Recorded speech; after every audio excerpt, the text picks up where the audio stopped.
এলাকার সবার কাছেই পরিচিতি মেধাবী, নম্র ও ভদ্র হিসেবে ২০১৮ সালে সাধারণ বিভাগে আলিম পরীক্ষায় জেলার একমাত্র শিক্ষার্থী হিসেবে পেয়েছিল জিপিএ 5।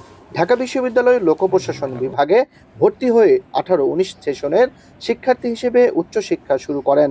হঠাৎ আলোচনায় আসেন ৫ই আগস্টের পর ঢাকা বিশ্ববিদ্যালয়ের শাখা ছাত্র শিবিরের সাধারণ সম্পাদক পদে আত্মপ্রকাশের পর। তিনি জয়পুরহাটের সদর উপজেলার হানাইল গ্রামের কৃতি সন্তান, ডাকসুর নবনির্বাচিত এজিএস মহিউদ্দিন।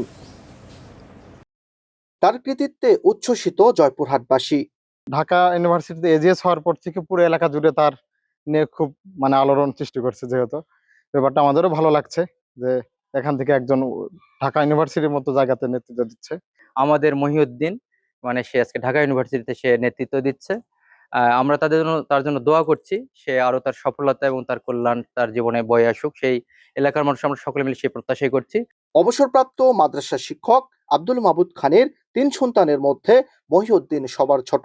সন্তানের এমন কৃতিত্বে খুশি বাবা, মা, ভাই সহ গ্রামবাসী। আমি আশা করি যে আল্লাহ তাআলা তাকে যে পদ দিয়েছেন এটার যেন মর্যাদা সে রক্ষা করতে পারে। আল্লাহর যে নিয়ামত আমাদেরকে দান করেছেন তার জন্য আমরা শুকরিয়া আদায় করি। আমার ছেলে তো হবে ইনশাল্লাহ। আমার ছেলে যে এজিএস হবে এটা আমি আগে থেকেই করেছি যে ইনশাল্লাহ হবেই। ডাকসু নির্বাচনে সে এজিএস পদে নির্বাচিত হয়েছে।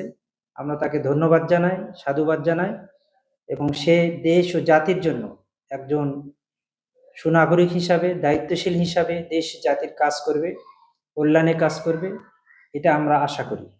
ডাকসু নির্বাচনে ইসলামী ছাত্র শিবির সমর্থিত প্যানেল ঐক্যবদ্ধ শিক্ষার্থী জোট থেকে এজিএস পদে নির্বাচন করে ১১,৭৭২ ভোট পেয়ে নির্বাচিত হন মহিউদ্দিন খান।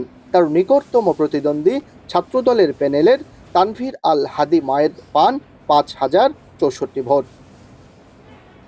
Abdullah Al Mamun, star news, Joypurhat.